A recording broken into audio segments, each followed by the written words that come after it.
നമസ്കാരം മക്കളെ, നമുക്ക് പഠിക്കാം.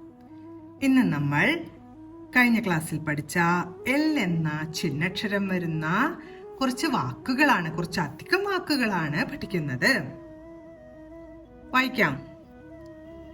ആദ്യത്തെ വാക്ക് കപ്പൽ. അടുത്തത് ആൽമരം. അടുത്തത് പകൽ, പകൽ. അടുത്തത് തൂവൽ, തൂവൽ. അടുത്തത് വെയിൽ. വേ എന്ന് പറയുമ്പോ വായുടെ കൂടെ എ എന്ന അക്ഷരമാണ് കേൾക്കുന്നത്.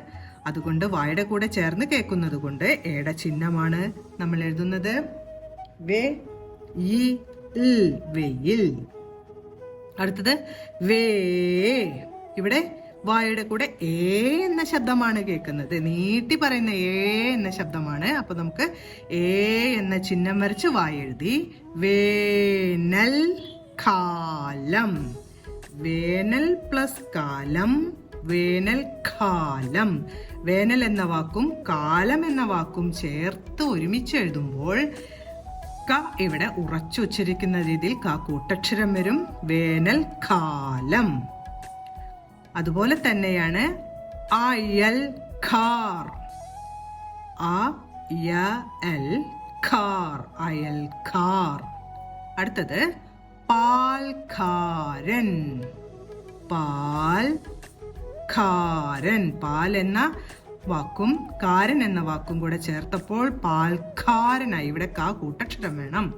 പാൽക്കാരൻ. അടുത്തത് നെൽവയൽ. അടുത്ത വാക്ക് എഴുന്നേൽക്കൂ.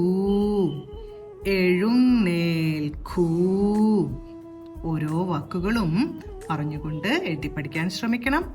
അടുത്ത ക്ലാസ്സിൽ കാണാം മക്കളെ. നമസ്കാരം.